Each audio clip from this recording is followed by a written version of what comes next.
all for and appreciate the most. Being able to be up here, practice my public speaking, which you'd think at this age I'd be better at it, but it's something that I've struggled with my entire career. And right when I feel like I'm getting better, I maybe don't do it for a month or two, and then I feel like I'm right back where I started.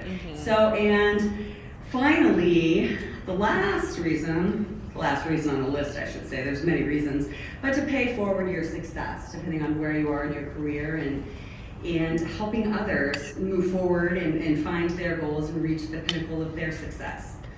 So as you can see on the slide, members do get discounts on event registration, access to some member-only programming and networking events, and opportunities to volunteer for committees and serve on the national board. There are some QR codes. We're trying something new, so feedback's great at the end. But there are some QR codes on each table and at the membership table located at the back of the room. If you would like to get more information, you fill out that electronic form and we'll get in touch with you. So that's on every table and at the back. And lastly, something that was recently brought to my attention, this is National Volunteers Week. So I just want to give a big shout out to all the volunteers that are here tonight, anybody who volunteers for WELD and for any other organization that is a worthy cause. We really appreciate all those efforts.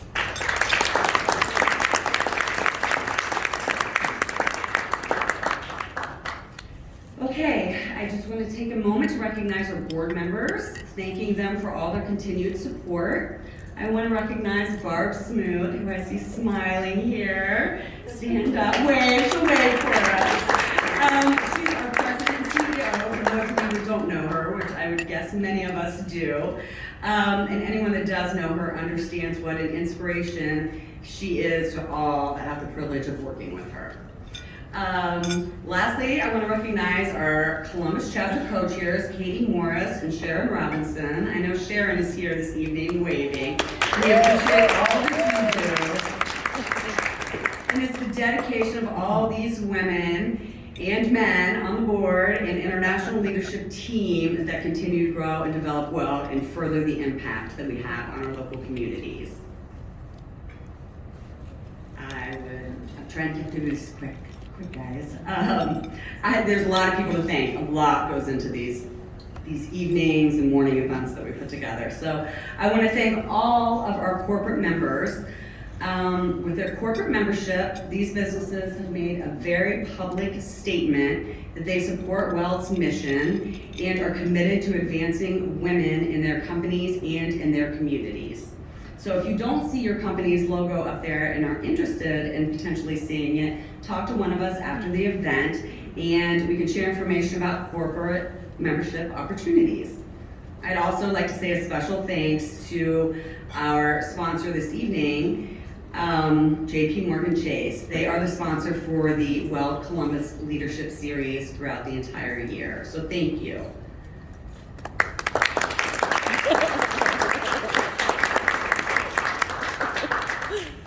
Okay, this is what the calendar looks like on WELD's website of some of the upcoming events. This is May, and I do just want to highlight, there's a lot on there, but I do want to highlight the Columbus Leadership Series event on May 18th. This will be a panel discussion titled, In Our Shoes, Determining When to Design or Redesign Your Career. I think that could be and will be a great follow-up to our discussion this evening. So I want to highlight that. And a lot of good events coming up in June as well. And you can see up there in the right-hand corner, you can always just pop over to weldusa.org to see all the upcoming programming. We have a lot of amazing presentations, some getting back in person and some still virtual. So depending on what your schedule allows, we'd love to see you on screen or off screen at some of these events. Something else I'd like to highlight is coming up on June 23rd, and this is WELD's National Leadership Conference. This is the 12th annual conference, and I know I've been to the last, I think, 4 years, and it's wonderful. It's a full day of programming, Lots of options, lots of different topics, all very interesting. I'm sure something would speak to you. The theme this year is intentional influence, and I'm sure it's going to be great, as it always has been. So, now it's my turn to step out of the way. I want to introduce Kathy Norton. She's a representative from JP Morgan Chase, the sponsor for WELD Columbus Leadership Series. There's just a couple things I want to mention. Kathy is the Managing Director for Consumer and Community Bank Control Manager. She's held many positions throughout her career at JP Morgan Chase, but two items that I saw on her resume that really spoke to me and that I want to highlight this evening is that Kathy is the co-chair of the Consumer and Community Banking Diversity and Inclusion Council. In this role, she focuses on strengthening the firm's diversity pipeline. She also serves as the senior sponsor for the Columbus Volunteer Leadership Group, bringing her community passion to the Columbus market. She has a very lengthy resume, but these are the two things I'm choosing to highlight because they're very aligned with WELD's mission and the vision that we have in moving women forward and just diversity to the forefront. So, Kathy has 2 adult children. She resides in New Albany, and I have to mention this. You went to Miami University. It's my alma mater. So, when I saw that, I had to mention it. But thank you, Kathy. We're grateful for you. Why don't you come up and say a few words?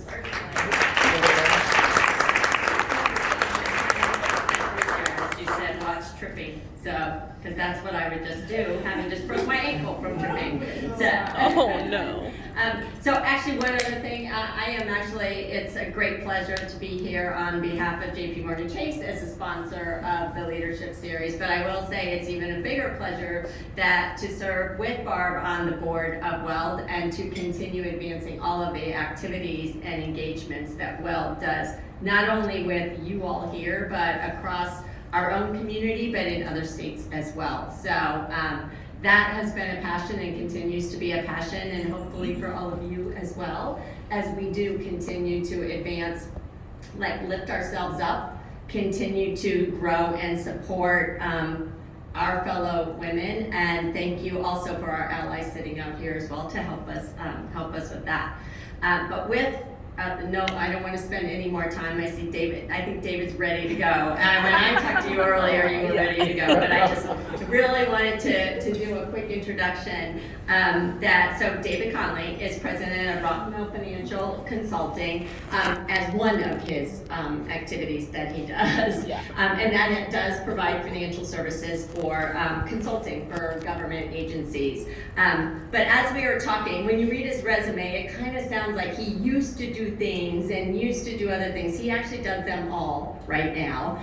So he does have other organizations and manages them, a diversity and inclusion organization, a production company, investment company. And I was like, oh, are those all still active companies? Yes, they are. I'm like, oh, do you sleep ever? But which is amazing, and I think that's what we're all going to learn a little bit more about why and how he does that, and can actually help support. Maybe we can help grow some of our activities as well. The one thing I will say, so we talked about Miami, so we have a connection there. My connection is David's from Louisville, Kentucky, and grew up there. So of course, I have Louisville in my heart. Both my children were born in Louisville. I lived in Louisville for 20 years, and I actually raised my kids as a single mom in Louisville, Kentucky for a very long time. So I was like, oh, we got a lot to talk about going on here. So that's like amazing. And if you did read his bio, you know that he had a lot of women supporting him, lifting him up, and continuing to grow his core, which I think is amazing because he recognizes that, he sees that, and he gives back to all of us to help build our core as well.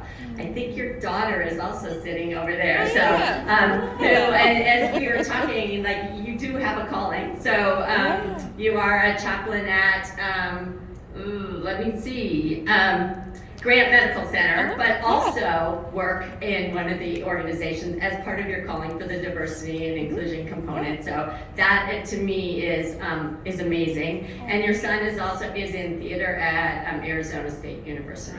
So without further ado, I would love to bring you up here to really help explain to all of us, first of all, how you do everything that you do, but maybe help inspire us to do a little bit of that as well. So David.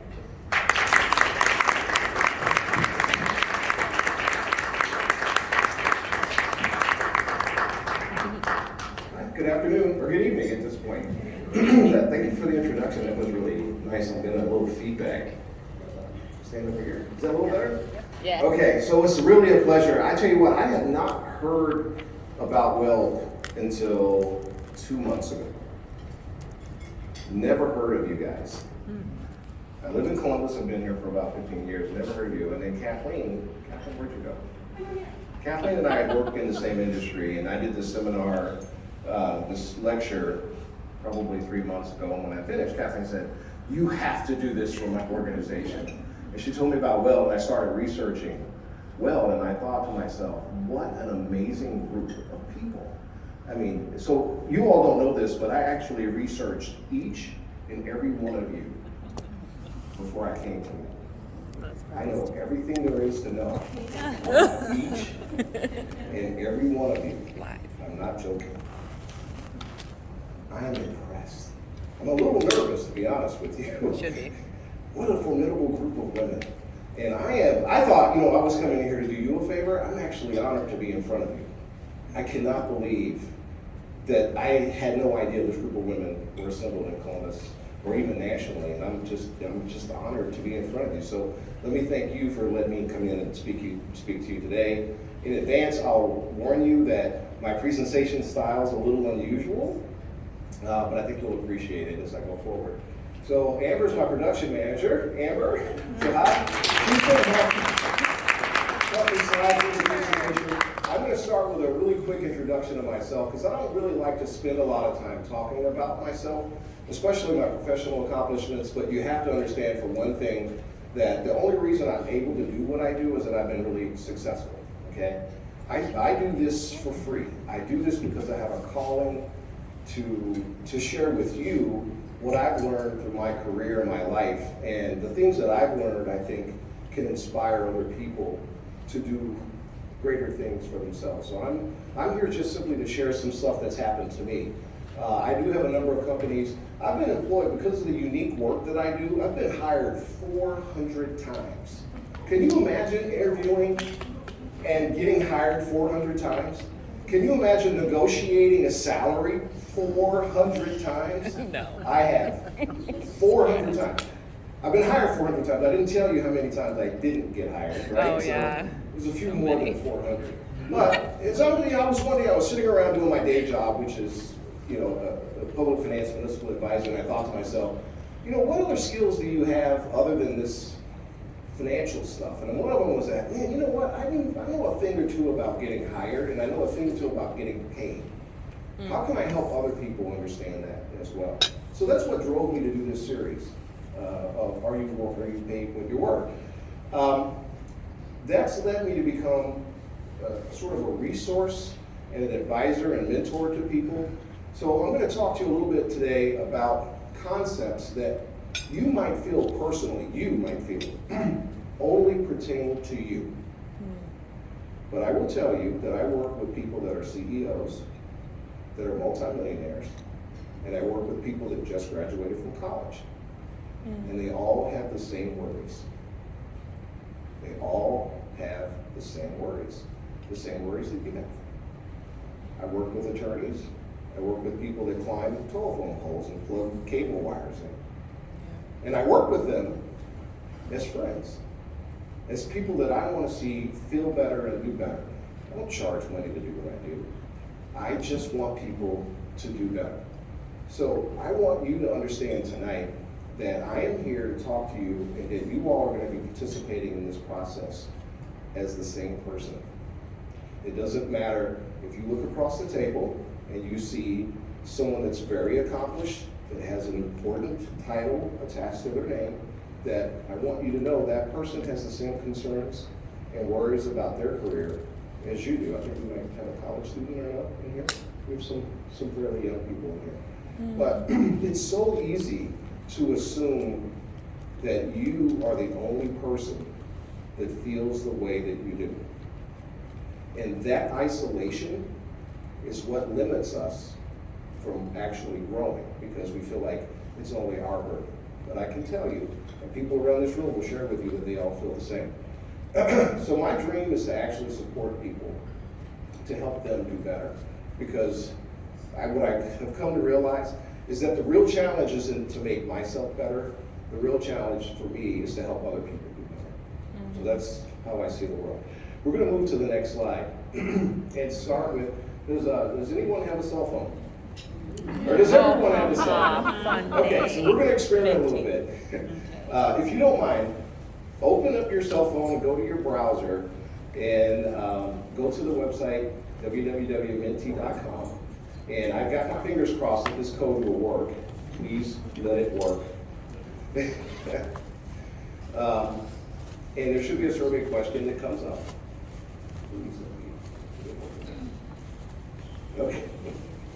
Okay, great. So there's a survey question. The survey question is, and I want you to think about this before you answer. Give us some deep thought. Who has helped you become the person you are today? It could be one person. I've given you the chance to put 3 names in. So we're going to switch over to the screen that shows the votes. You don't have to put in a person's name. You can just simply put in the relationship to them. We have a different question. Oh, okay. She just sent a thing where we can select the new slide. Okay, select the new slide. Yes. I mentioned that I have a unique presentation style. It's called. Okay, there should be a banner, yeah. Come on your feet. We can do this. So I want you to share with the group, as you think about where you are in your life, the 1, 2, or 3 people that have impacted you.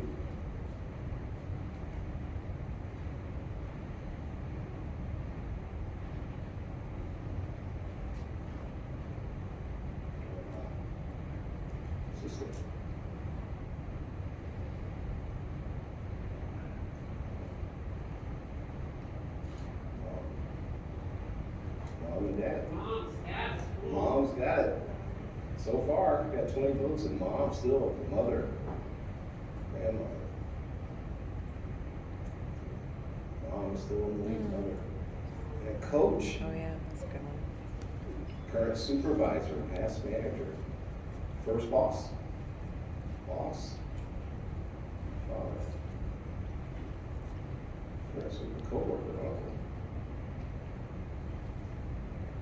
pastor, that's a good one, society, right? Mentors,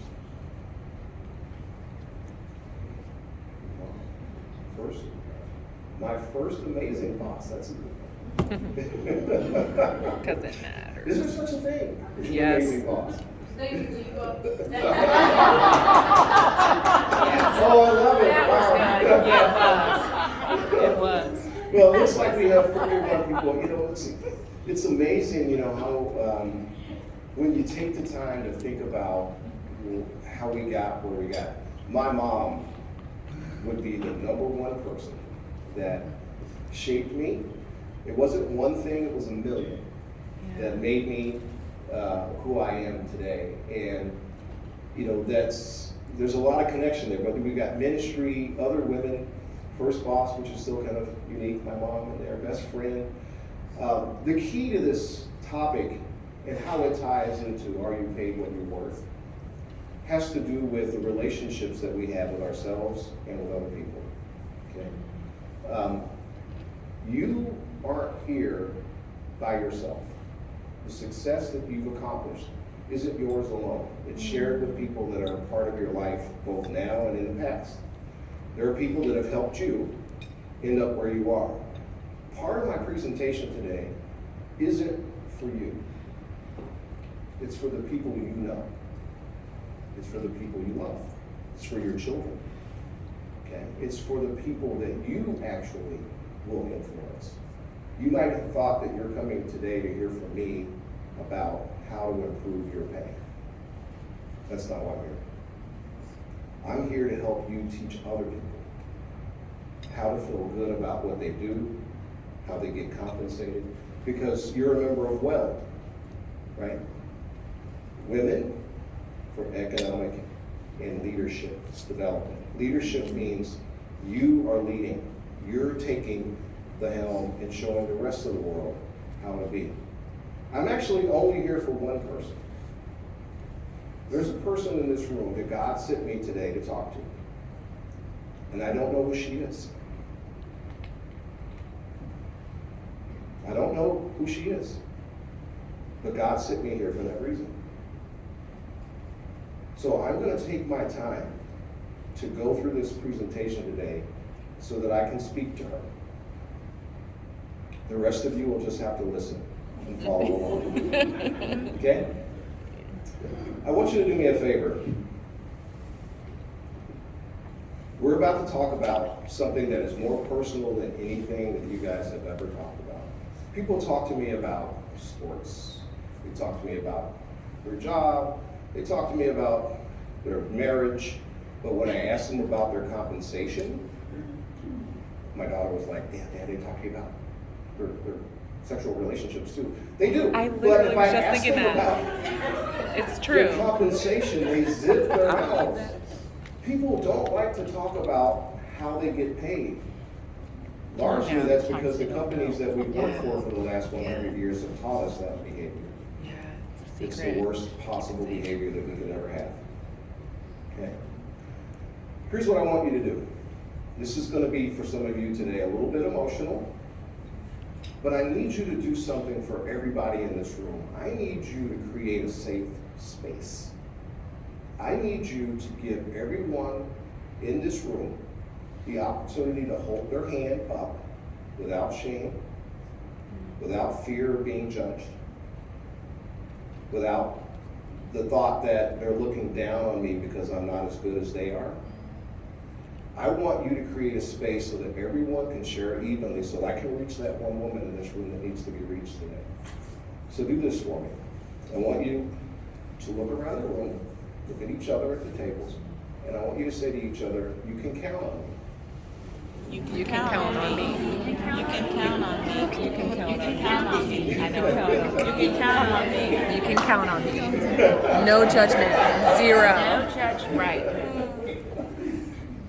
You can count on me as well. We're going to start with a video.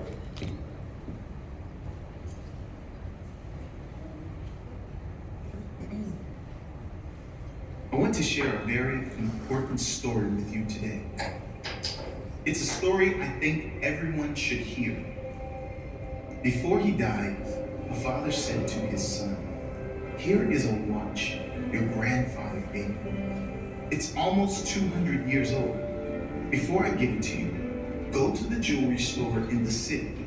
Tell them that I want to sell it and see how much they offer me." The son went to the jewelry store, came back to his father and said, "They offered $100 because it is so old." The father said, "Well, try the pawn shop."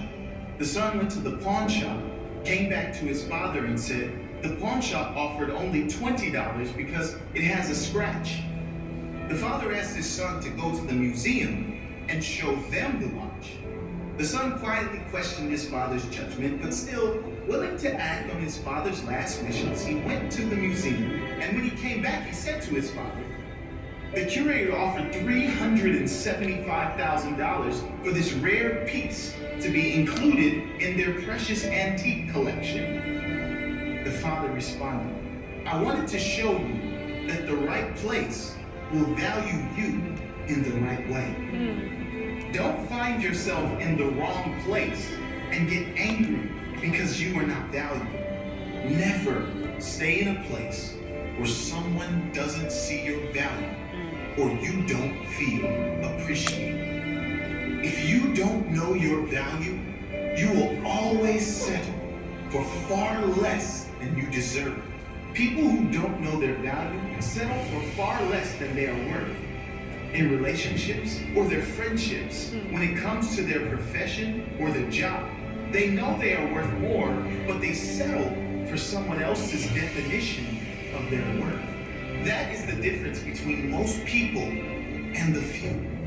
That is the difference between people who love the life they have created for themselves and those who can't stand the life they are living. You have to know your worth.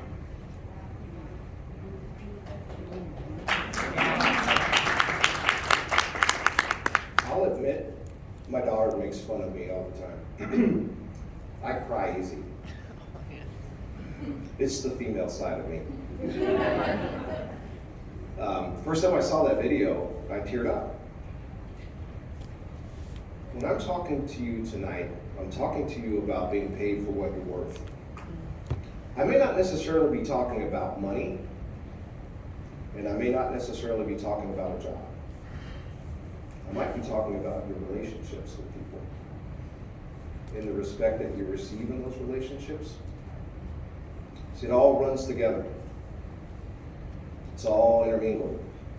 How we feel about ourselves originates from somewhere other than our jobs.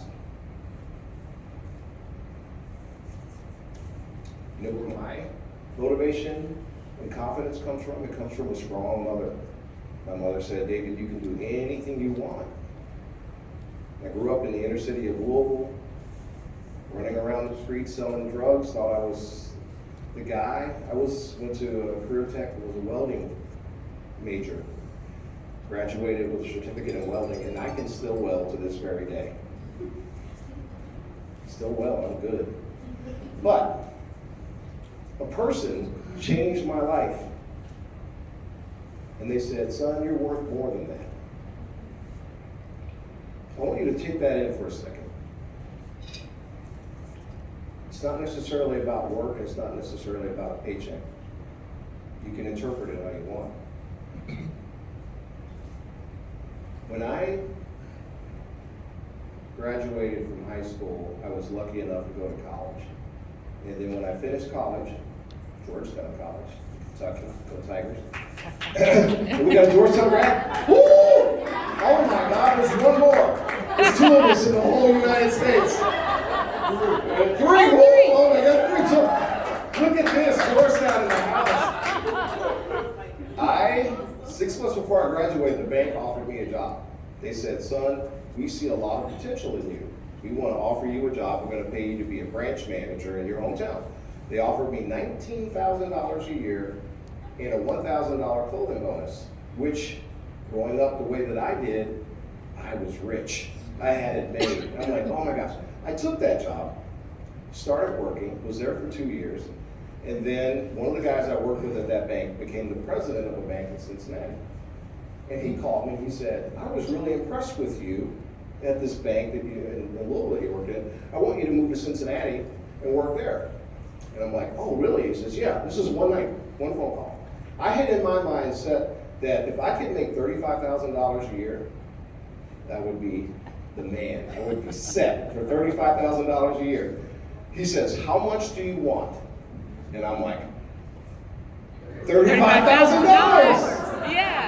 He said, I okay, want it. just like that. You know what my thought was? I said, man, I should have asked for 36. I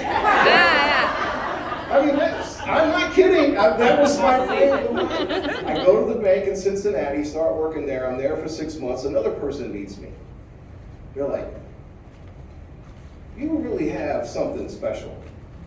How about you come work for my company? I'm like, okay. What do you do? He says, we're a little private investment bank in Cincinnati. But we see something unique about you. We think you can do well in our business. I'm like, okay, fine. He says, how much do you want? I said, $50,000? He said, no, we're going to pay you 36. But we're going to invest a lot of money in you. I was 25 years old. They hired me. I was making $36,000 a year. When I turned, I was 25. Yeah. When I turned 30, I was making $1 million a year. In 5 years. Guess what? I was the same person I was when I was 25. And when I turned 30, the only difference was I was working in a different company that saw my skills in a different way than the bank saw my skills. And they said, oh wow, we can use this guy to make us money. Now, they made a lot more money than I did, right? By the way, how many of you work for a Fortune 500 company or a Fortune 1000 company? Have they ever shared that fortune with you? No. No, they don't. It's a fortune for them, not for you. So I learned a really valuable lesson when I went to work for that company, and that was, in the video, who paid the highest amount of money for the person, or for the watch? Museum. Museum. Here's the thing. I found my museum. I started out at the pawn shop. Then I made my way over to whoever else that was in the video, and ultimately I ended up at the museum because they saw my worth. Knowing if you're getting paid right has a lot to do with aligning yourself with an organization or with people, friend, spouse, colleagues, that see you in a unique way, that see the real you, that see the true value in you. We trick ourselves into believing that the companies that we work for are who we are. That I'm PNC Bank. I won't pick on, I'll say them because they're not here tonight, right? But more than half of this room has financial ties, right? That tells you something about it. So we believe that the place that we work for is actually who we are, when that's furthest from the truth. Our companies benefit from us because of who we are, but they convince us that we benefit from them because of their name and who they are. So I have, how many minutes left, Amber? 0. Okay, We're over 30. 40 minutes? Thank God, okay, because this list is going to take me a few minutes. All right. I have 40 minutes to take 40 years of experiences and share them with the one person that I'm trying to talk to tonight. So I decided, instead of going through my whole presentation that I have lined up, the next 37 slides, I decided to take the most important information from those 37 slides and put them on this piece of paper. And I'm going to start with this. That way, if I don't finish in time, I accomplish my goal, right? I'm just going to jump to the end and do it at the front. All right, so these are the 10 things. If you don't have something to write with, now is the time to write it down or videotape. You're not allowed to post me on Instagram or anything like that if you want. Don't do it. If you want, but don't do it. So let's start from the beginning.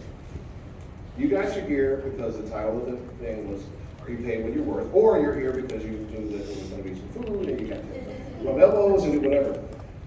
The truth of the matter is most people are rarely paid what they're worth. Said another way, you are not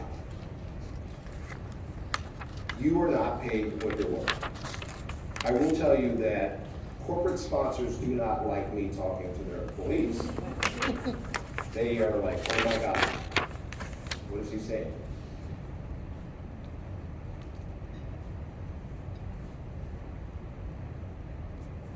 Am I lying? You can feel it. I got a slide that can prove it, but I don't have to. I don't have to show you the slide that shows the statistics that say you're not paid what you're worth. Because you know it. You feel it in your heart. Okay? So Carol introduced me and said David has all these jobs. The reason David has all these jobs is that my daytime employer will not pay me what I'm worth. I work for myself. My boss at my daytime job says, David, you only have this set of skills that we need from you. We don't need the skills of you standing in front of a crowd of people and talking to them about are they paid what they're worth. We don't need your data analytics skills. We don't need the other skills that you have. We only need these skills. So we're only gonna pay you for those skills. Most of us, I'm just curious by a show of hands, take a second to think. Do you have more talent than your current day job requires of you? Let me see your hands if you do. Amber? This girl, by the way, she's a rock star. You guys are all rock stars. Let me help you just kind of make this conclusion. You will never be able to be paid by your current employer what you're worth because you're so vastly talented and capable. And the companies you work for only need a sliver of you. So when you ask yourself, am I paid what I'm worth, you're going to be struggling with the issue of they're actually only getting one part of what I'm capable of. Okay? So we have to begin to align our thinking about that. What we get versus what we're capable of. They're two separate things. That's the first thing. The second thing, oh, that was the second thing. Oh. We have to begin to think about, this is the third thing. We have to begin thinking about our worth differently. So we always, when I talk to someone, and I talk to a lot of someones every single day, and they're looking for a job, and they're like, oh, you know, I do credit card processing, I need to go look for another company that does credit card processing because that's what I do. Or I do software programming, I need to go work for another company that does software programming because that's what I do. We develop a framework around our value based on the job that we do. Are you guys kind of feeling that? You feeling that vibe? I want you to rethink yourself, remodel the way you see yourself. Instead of thinking about your value in terms of the job that you do, why don't you think about your value in terms of how you do your job? How you do your job. I had in my 2-hour version of this presentation a slide that you would put a vote thing in to tell me, you know, how you perceive yourself, your strengths, how you do your job. But I am curious, when you change that, sort of that perspective of what you do versus how you do it, how do you see yourself? Do you see yourself a little differently? How many people in this room really put their heart into the job they do? My daughter in the chat room. You put your heart into the job you do. You think your employer really compensates you for the heart you put into your job? Oh, no. How many of you have ever had a coworker who didn't? Oh, man. Let me see your hands. And they got paid the same money you got paid. Yeah. Oh, that's the worst. It's like what? It's SOBs, like, slipping out early, messing around with the boss, doing everything under the sun. And the key is that when it's time for you to realize, when I finish with you today, I want you to walk out of this room looking at yourself differently. When you get to the point where you realize that your company has nothing to do with your value, where you work has nothing to do with your value. Decouple yourself, decouple your mind from that connection. When you walk out of this room, I want you to think about who you are in terms of how you do what you do. And decouple your mind from the industry you're in. Because how you do will sell in any industry as long as how you do is done well. You don't have to be locked into the financial industry if you're in the financial industry, which 50% of you are. Because I do stuff that's outside of the financial industry, and I get paid for it. So many people lock themselves into believing, I have to stay in this particular industry. But you don't. It's just the way we've trained ourselves to behave. That's item number 3. This is the hardest one. And I'll share that. People say to me all the time, God, I wish I had talked to you 15 years ago. God, I wish I had talked to you 2 years ago. God, I wish I had talked to you a month ago. I just sat down with my boss for my review. Do you guys still get reviews? I'm self-employed, so I rarely review myself. Okay? Every once in a while, I'll review myself. I'll be like, David, what were you thinking, man? I'm driving home. And so you do these, you have these reviews, and you sit down with this person, and you're like nervous, you know that you want to raise. Yeah. And most of you, if you work in a corporate setting, my favorite line is like, revenues were flat last year. Banks. Yeah. Revenues were a little down last year. They start out with that. Set the stage for the disappointment. Right? Let's set the stage for that disappointment. Kathleen, am I right? We're right. Yeah, the department didn't do so well this year. Yeah. It's strange because I could have sworn I was watching Bloomberg this morning and you guys said the corporate profits were up 37%. What am I missing? How did that not make its way down to the bottom line? Silly. When you leave here tonight, whoever you are, and I'm going to find you, when you walk out of this room tonight, I want you to say one thing. I'm sick and tired of being told revenues are flat. I'm sick and tired of being told revenues are flat. I'm sick and tired. Here's my favorite. Barb, you're a team player. Ugh. Take one for the team. You know, you're a team player. Be a team player. Are you sick and tired of being a team player for the Fortune 500 company that doesn't share its fortune with you? When you walk out of this door and you're sick and tired of that? The hardest part, number 4, act immediately. Act immediately. Not next week, not 2 months from now, not a year from now. Because 2 months becomes a year becomes 5. Act immediately. Say to yourself in your car on your way home today, I'm done. I'm decoupling. I'm recognizing that I'm worth more to myself. And you're going to find a path to get there. All right. What does it take to do that? Number 5. Be willing to accept failure and rejection. Harder done, easier said than done.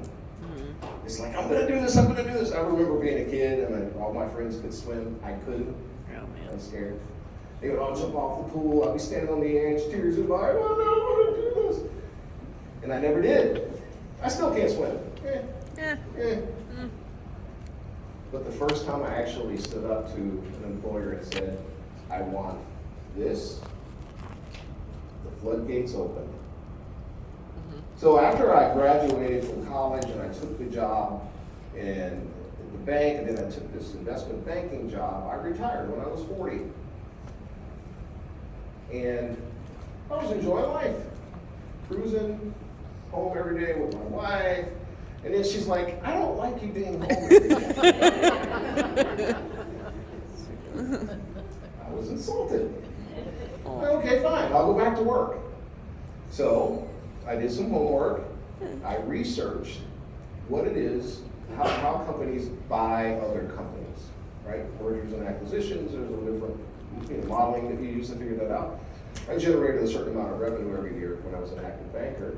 I said to myself, why shouldn't I just act like I'm a company and market myself as though someone's acquiring a small investment bank? By myself, I was the 3rd largest investment bank in Ohio as an individual. It's crazy.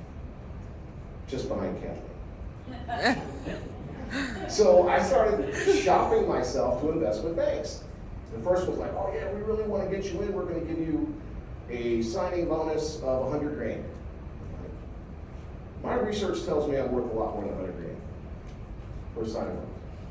So I went to another company. They said, oh man, you're great. We want to give you $1 million. It's a signing bonus to bring you on board. I'm like, man, my math tells me I'm worth more, so I didn't do it. Third company came to me and said, we'll give you $5 million. I'm like, okay. Sold. Where do I sign? $5 million.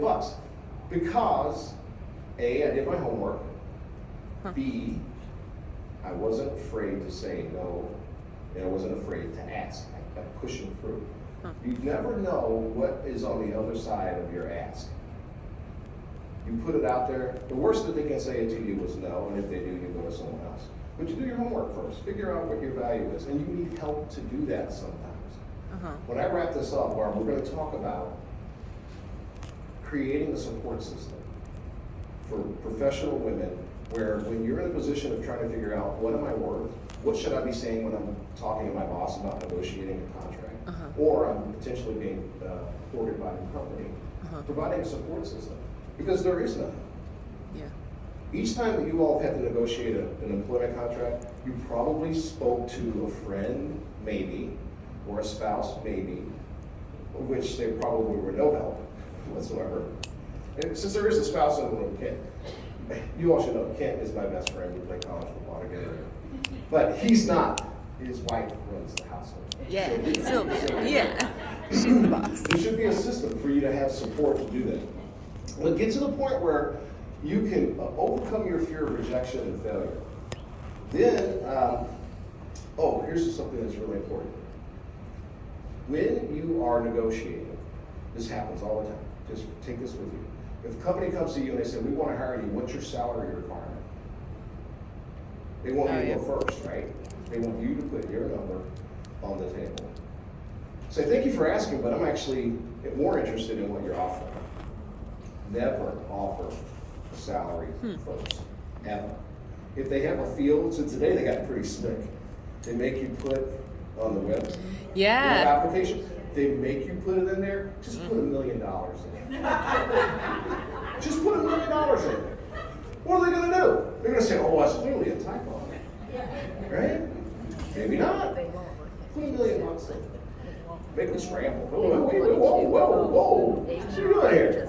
If you can avoid it, don't give it to them. If you're currently working at a company and you're negotiating your people from your review perspective, have your homework done, and we'll talk about this in a minute, and have a package prepared for them that says, this is what I would expect from you as an employee.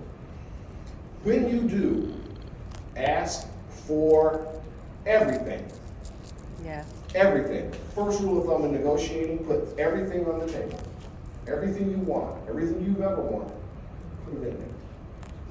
Because it's a game of taking stuff off, right? How many of you have ever said, man, geez, I really want $150,000 salary, but they're gonna laugh in my face. So you just talk yourself out of it. Every time. And you do something less. Every time. Or you want, we're talking about clothes budget, or whatever, and you talk yourself out of it because you think, man, they're gonna think I'm crazy. Let them think you're crazy. You never know. Just right? like You never know. education hours. Never asked. Never accept the first offer that anyone that wants to hire you puts on the table. I had a young man who just graduated from college. He graduated 2 years ago. He did gymnastics with my son when he was little. His name was Connor. Oh yeah. Connor got a great job selling copiers, and then another company discovered him and said, we'd like you to come work for our company. And Connor called me, he's like, hey, Mr. Conley, I got another job offer coming. And I said, don't accept the first offer. Don't accept the first offer. Which was on a Friday. Weekend goes by, calls me on Tuesday. I took the job, what'd you do? I accepted the offer. He's like, excited. the way this works is they offer you something, you counter. Right? They're expecting you to counter, but they're hoping that you take the first offer. Because the first offer is always the lowest. Always. You make them scramble a little bit, but never accept the first offer. Now this is to the part where this relationship, those of us that are sitting here together, come into play.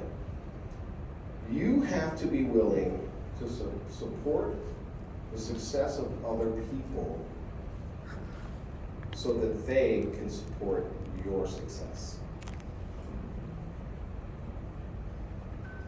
When you all leave here today, I want you all to remember who was in this room, share your names, share your phone numbers, and do whatever you can to promote that individual. When I walk into a room, I want people to say, oh my God, that's David Conley. I hear great things about you. You all need to do that for each other, externally and internally at work. Bring up your coworkers, say the best things that you can say about them, and support their success. And likewise, you do the same for others. Because it takes a village to build the infrastructure that you need to get what you want when it's time to ask for it. So support one another, support each other's success. And as other people become successful, they bring you along with them. One of the reasons that I was so successful, the guys that hired me at the investment bank told me to take the first 3 years of my career and just make friends. Mm-hmm. So for 3 years, I had an unlimited expense account. Unlimited. And they said, go make friends. I was 25 years old. Imagine this. 25 years old with an unlimited expense account. All I had to do was go make friends. Well, guess what? I have a ton of friends, right? A ton of them. At 25, they were 25. Now we're all 57. And my friends are all CEOs and multi-millionaires. That if I want something, I get something. But I'm not by myself. You guys are the same people. Remember who your friends are and then support your friends. And make sure that your friends support you as you go along. Use those friends to your advantage as you go down the road. But be supportive. And the very last thing I want you to remember, this is item number 10. You can't quit. You can't give up on yourself. You have to be persistent. Someone said use the word tenacious. I don't really like that word. You know, I like persistent. I like relentless. How many of you are mothers? Mothers in the room? You know when your kid, somebody messes with your kid? Oh. Yeah, I heard. Like, you know that feeling you get? It's like this feeling. Like, watch out. I want you to feel that way about yourselves. Oh, wow. When you realize that you're not being treated fairly, I want you to have that same amount of fierceness that comes out when you protect your children, when you protect yourselves. Be relentless, because there are how many of you have a rough idea of how many companies are in the state of Ohio? One guess, somebody throw one out there. Okay. A lot. There's 318,268 companies in Ohio. How many of you have interviewed with more than 10 companies in your lifetime? More than 10? How many? 20? No. Less than 20, more than 10. Okay, so you have 318,800. Yeah. If you feel like you are not happy where you are, I can promise you that there is a museum waiting to meet you. There's a museum that will see you as a rare and precious article of value. I can assure you that it also may not be Fortune 500 or a Fortune 1000 company, because they make their fortunes by not paying you what you're worth. Did I mention that the company that paid me $1 million a year only had 50 employees? Huh. 50. Gee, it's an awful small company. Made lots of money though. Free your mind, decouple yourself. Image isn't everything. So those are the 10 things I want to give you as my takeaway.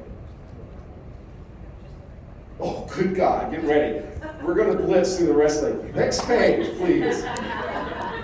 Highest paying careers in Ohio. So I'm going to do this in steps. Careers first. If you're interested in looking at a career now that you know you can decouple from what you're currently doing and you want to find something that's high paying. Doctors and lawyers and chief executive officers, orthodontists are doing really well. Wow. Pilots, and pilots are getting paid more and more and more because of the insanity around airfare. Judges will surprise you. Huh. Bank managers, and we got a few bank people in here in the house. That surprises me. CFOs, college professors. Once upon a time, being a college professor was not as lucrative as it is now. It's pretty attractive. And marketing directors. Those are careers, so think about those careers. And there's some new stuff coming down the road. Let's take a look at actual job titles. This is Ohio from Zippia. Consultant and sales representatives. Typically, when it comes to being compensated, it's easier to make more money if the work you do can be directly attributed to revenue. Okay? So, if you're in a job that's revenue supporting, it's difficult, right? It's difficult. Yeah. If you're in a job that directly creates revenue, it's more easy. So, if compensation matters and you have the skills to move into a field that supports sales, that would be really attractive. But then there's some other things, and I put this on here just to give you a rough idea. This list was actually like 50 titles long. They have every title under the sun. I just wanted to give you a rough idea of marketing, sales, operations, chief technology officers. This is in Ohio, okay?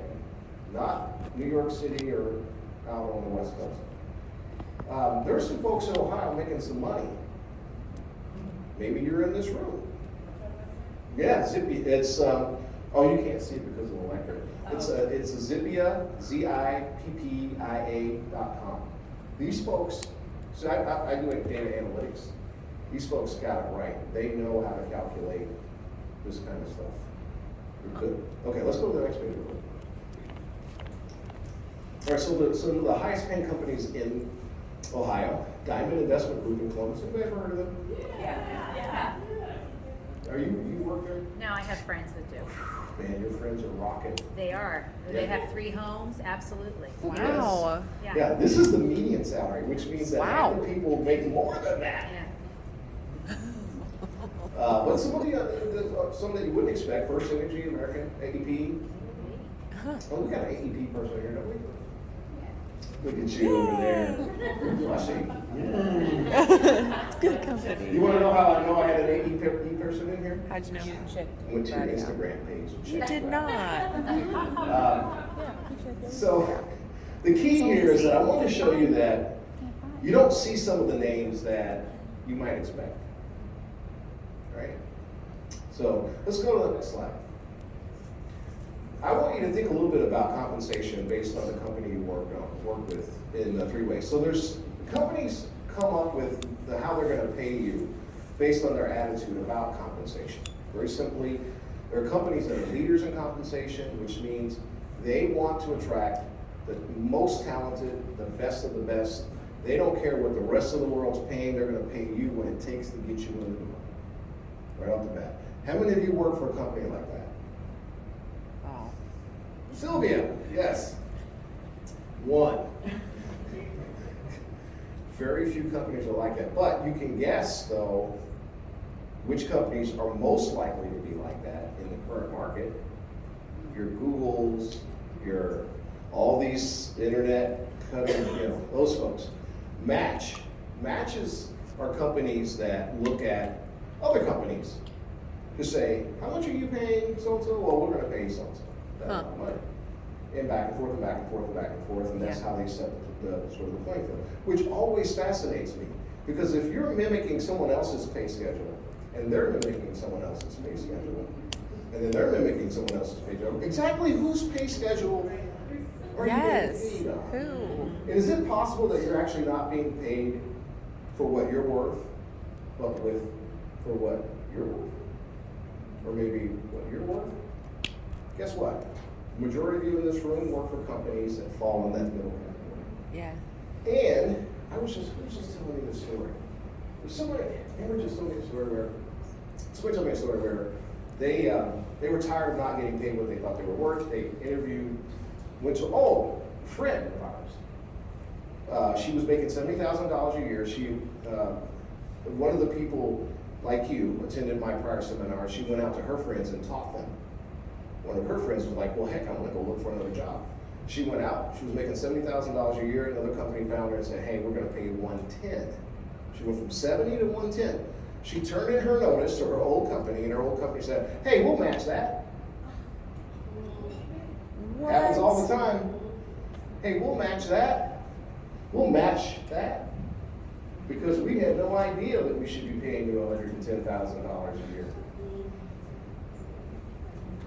I can assure you that almost every one of you are sitting in this room.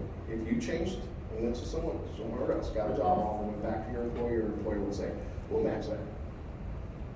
And if they do, make them pay through the nose, right? And then you can work for a company that's a laggard. Those are the ones that don't care. Yeah. They like stay as far back on the pay scale, and if you're stupid enough to work for them, they're happy to have you. Okay, and they will pay you as little as they can pay you for the rest of your career. All right, so those are how companies take a look at compensation. Let's slide to the next slide and talk about understanding pay. I'm not going to go through every bullet and talk to you about understanding pay because I think you all get it.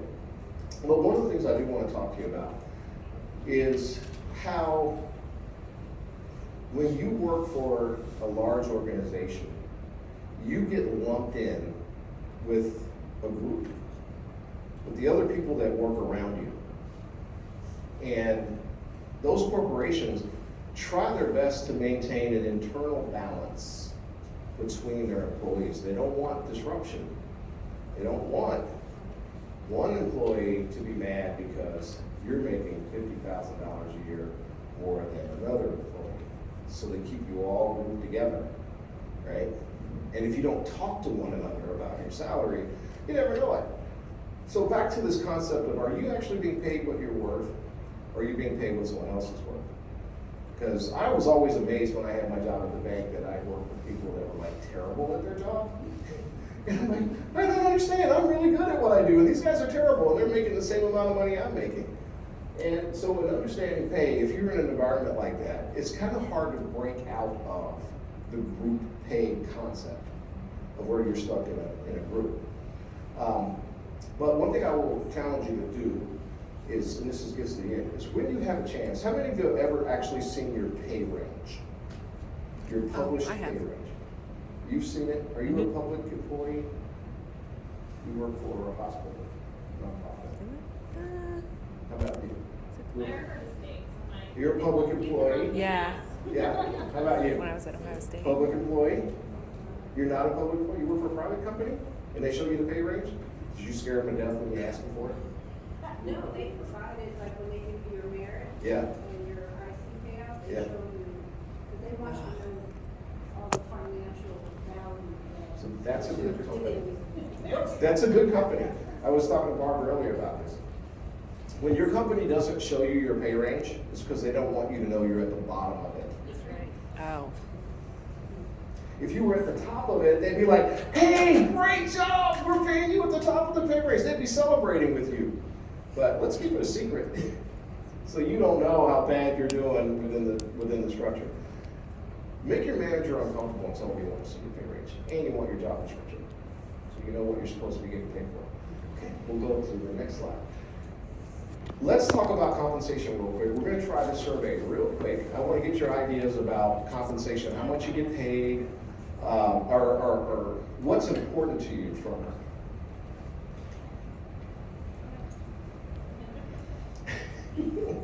There we go.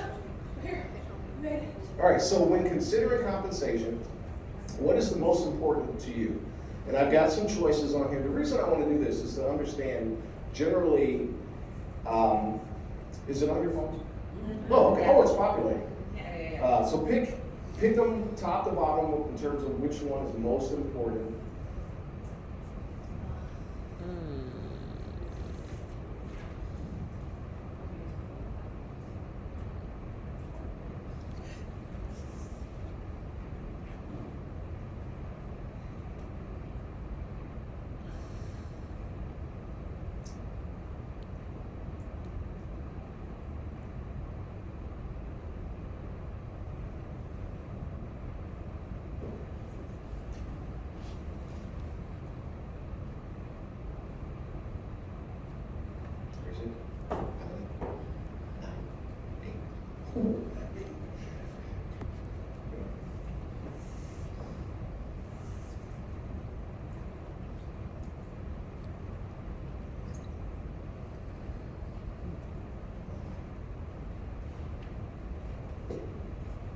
Okay, well, this has gone on pretty well. I'm actually surprised.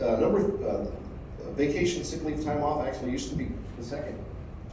Now now that we've gotten a taste of working from home or working from Florida, Atlanta, New York City, I pick on my buddies because I'm like, what city are you guys in today?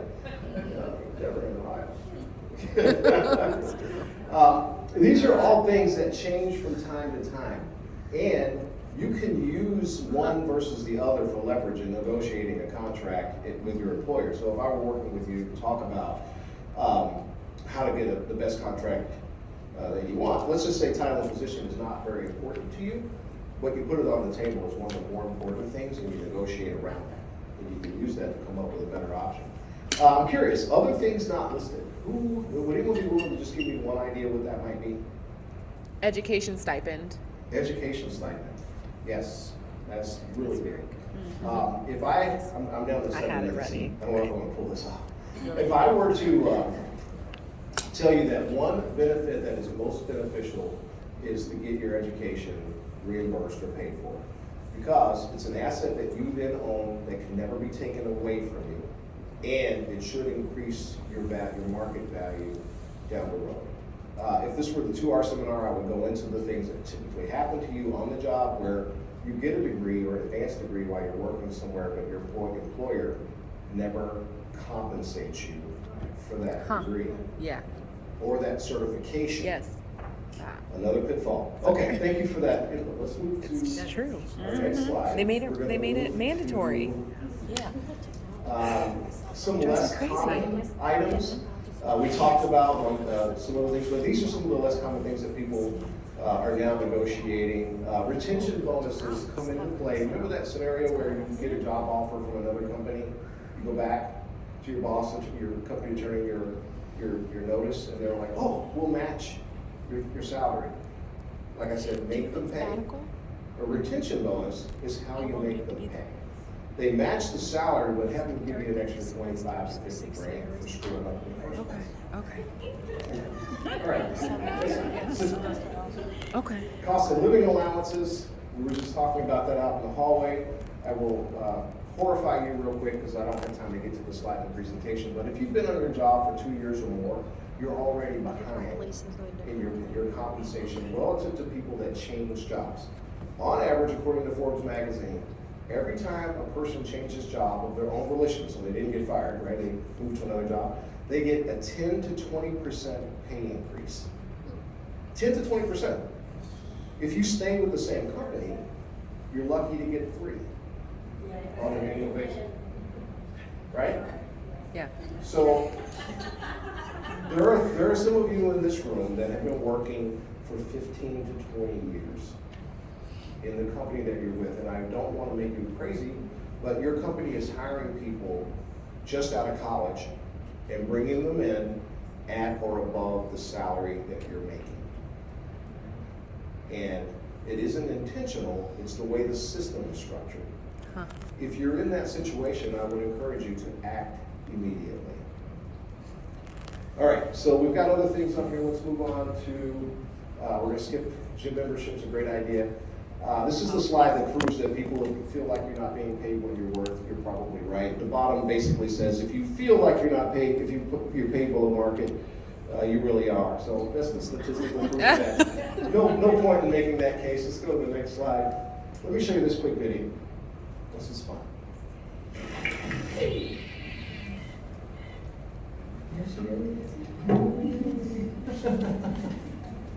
Gwen, we've all been so impressed by everything you've accomplished this year. Thank you, sir. Now, you know Keith is leaving at the end of the month. Meredith and I have been talking. We want to give you his old accounts.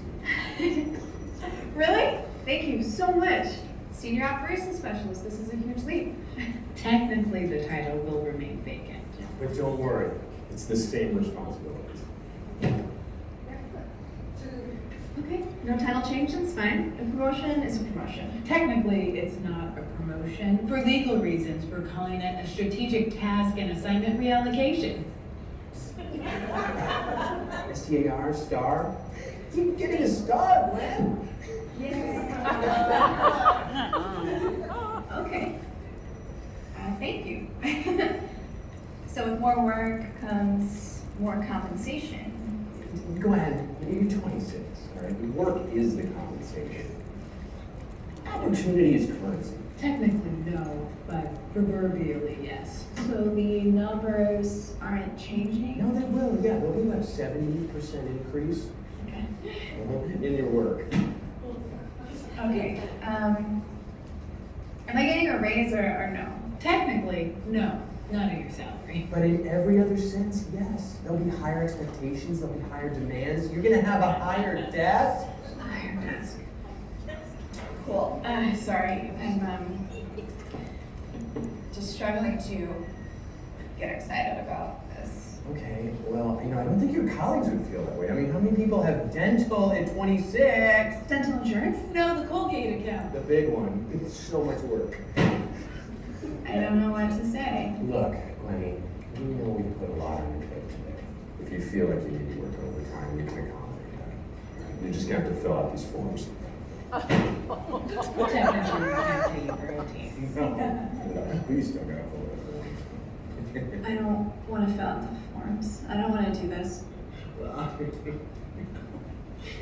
Glenn, that's gonna be an issue, because we already gave away your old accounts. To who? I think you know her. You. What? That is you. You're gonna be your own boss. Literally. This is just giving me more work to do. Technically, yes. No, I mean, think of it as an opportunity to have the chance to have to do more work. It's a priceless experience. No, it has a price. What you pay people to do it. That's the price. Okay, how many Gwens do we have in the room? All right. Oh my goodness, job creep.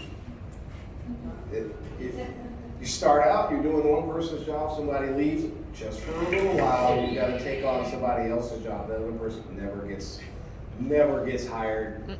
That's the other thing that happens to people on the job. And then Dwight. You get hired to do a job, and then 3 years later, you're doing 3 jobs. This is happening to a very good friend of mine right now, and someone left the bank. The employer said, we just need you to cover these accounts for a few weeks until we hire someone else. Guess what? It's been 3 months. And I said, go to your boss and say, work has a price. You're gonna pay me for the extra work. We're gonna jump to the end. So what now? When you guys walk out that door and the one person I've been trying to reach tonight makes the decision in her mind that she's gonna make a change, start with getting your company's salary guidelines, job descriptions. I'll make sure if you guys want copies of this, we'll get it emailed to you. Start your research, pay for the skills you have, not what the job is that you do, but how you do it, right? Do some research around it. Make sure you have plenty of documentation about your capabilities and your success. Build your advocate network. That's what I'm doing in this room right now. I'm helping you all advocate for one another so that you're successful. And then begin to identify what your employer or potential employer key needs are. So this is the museum circumstance. You want to find a company that really needs someone like you.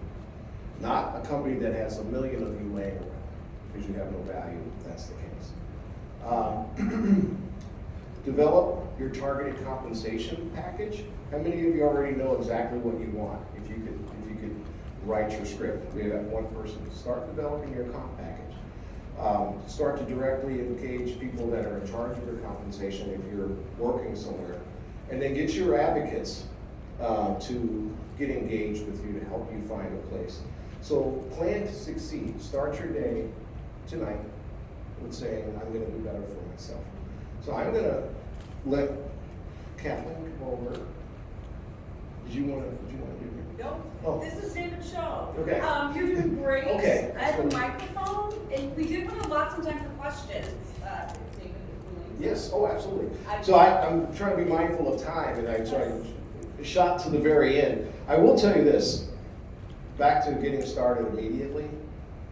Every year you wait, you fall that much farther behind. This is the perfect market, the perfect time to maximize your value, the perfect time. Companies are scared that you're leaving, and other companies are short employees, talented employees, and are paying top dollar to get them.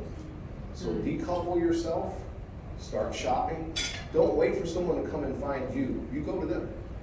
You find the companies that look good to you, that you think match very well with your skills, and you go to them because they otherwise have a hard time finding the diamond in the rough. So be your own advocate in that regard. Think of yourself more marketable. So are we going to do questions? Do we have Or questions? case studies? See if we can. I guess I can go. I don't need a microphone. I'm curious if other people struggle with this too, like money mindset. Like I feel greedy for asking for more, or I'll be perceived as ungrateful, maybe just because of my upbringing. But I'm just curious if anybody else has that, or how you dealt with that before. That's a question directed to the rest of you guys in the room. Do you feel kind of like I shouldn't be asking for more money? Yeah. Can I just add on to what Yeah. Okay, so, and I noticed that maybe this is, and I would like your opinion. Do you notice that females feel that more than their male counterparts in a similar position? That they will be perceived as greedy or ungrateful rather than strategic or, Yes. Yeah, so and I want to be really, really clear about a lot of what I said here. There are a lot of men that have emotions around these things the same as women. The answer is mostly women feel a sense of guilt for asking for something. And so they don't. They don't ask for more. I have a client who came to me and said she has an MBA, she's making $48,000 a year as a school district treasurer, because I work with government officials.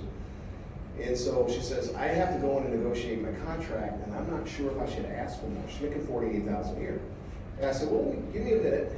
I pulled all, because public employees, the salaries are published, right? I pulled all the salaries of all the teachers that are all the school treasurers that are in the area, and then lined them up based on years of service, college education, the size of the district, the size of the budget that they have to manage, the type of debt that they have to manage, number of employees, all these different factors that really come into being a CFO. And she was at the very bottom. I mean, not just a little bit at the bottom. The next highest was around $90,000 a year. She was so far below that number that when I showed it to her, she started to cry. And she said, I felt guilty about asking for like a 3 or 5% raise. And I said, honey, we are gonna blow the doors off this place. So we put together a nice little analysis and showed how far behind the curve she was. And her board was like, we had no idea. We had no idea. They didn't know. They didn't know what the other people were paying. They just put a number on the table, and guess what? She took the first offer, and she didn't know. You have to know what you're worth before you take an offer from an employer. So the employer said to her, we can't possibly make that distance up at one time. And can we do it over several years? And she called me, she goes, what should I do? And I said, take it. Let them get you there over a number of years. But at the same time, keep looking for another job. Yeah. One thing you're going to hear from me is, do your job, do it well, but just remember, your company will drop you like that. Yeah. My best friend, on the 4th of July, 2 years ago, was telling me that he hated his job. They had added extra work on his workload, that he was going to start looking for another job as soon as he could. He climbed up telephone poles and plugged in cable lines for AT&T. That Monday morning, 2 days later, he climbs a telephone pole, lateral breaks, he falls 17 feet, lands on his head, and he's been in a nursing home ever since. Okay?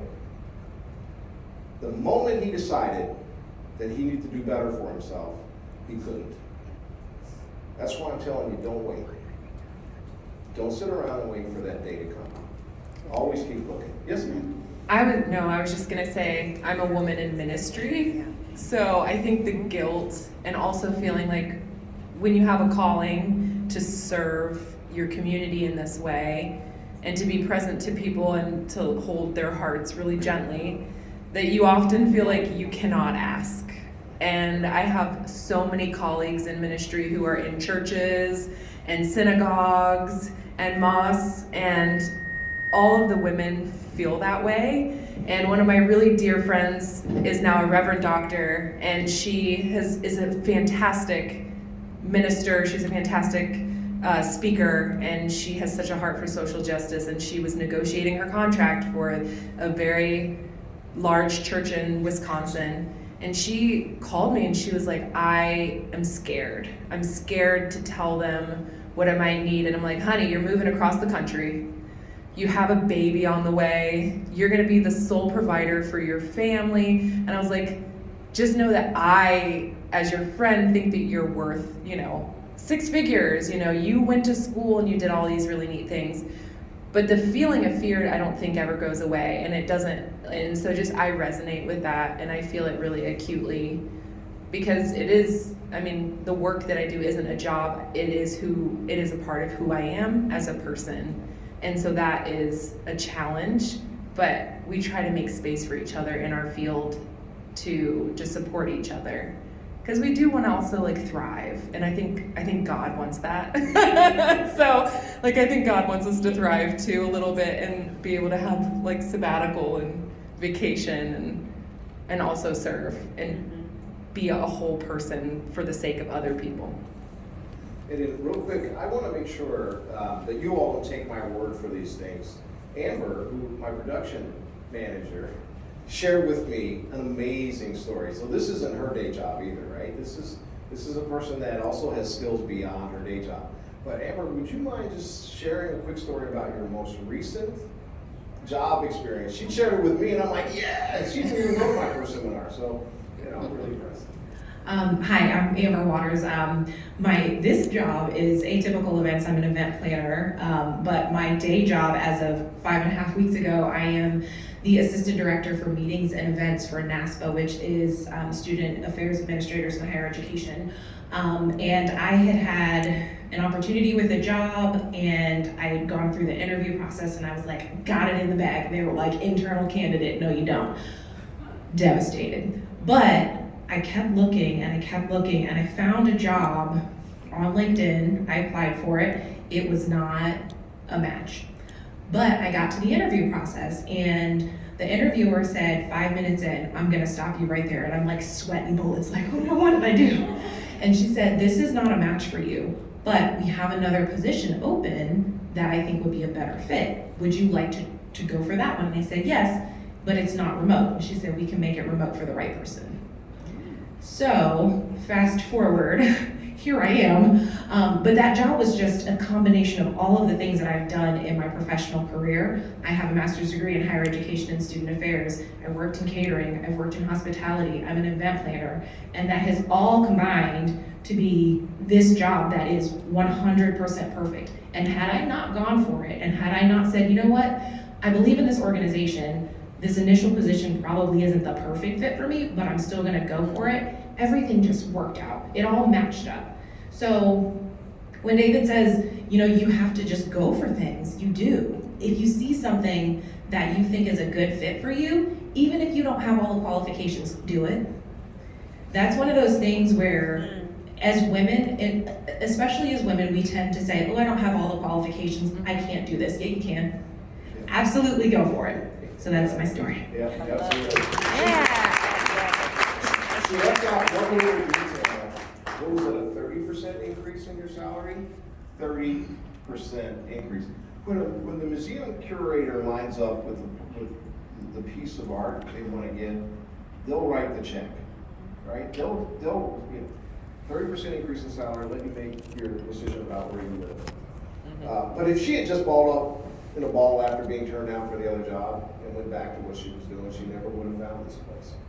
The opportunity never would have come up. So I wanted to leave you with that uplifting story, because the point is, it's real. It can happen, and it will happen if you make it happen. And I'm here. I want you all to know that if you have any questions, my cell phone is on the front of the presentation. You can call me anytime. I don't mind. I'm not doing anything. Just hanging around.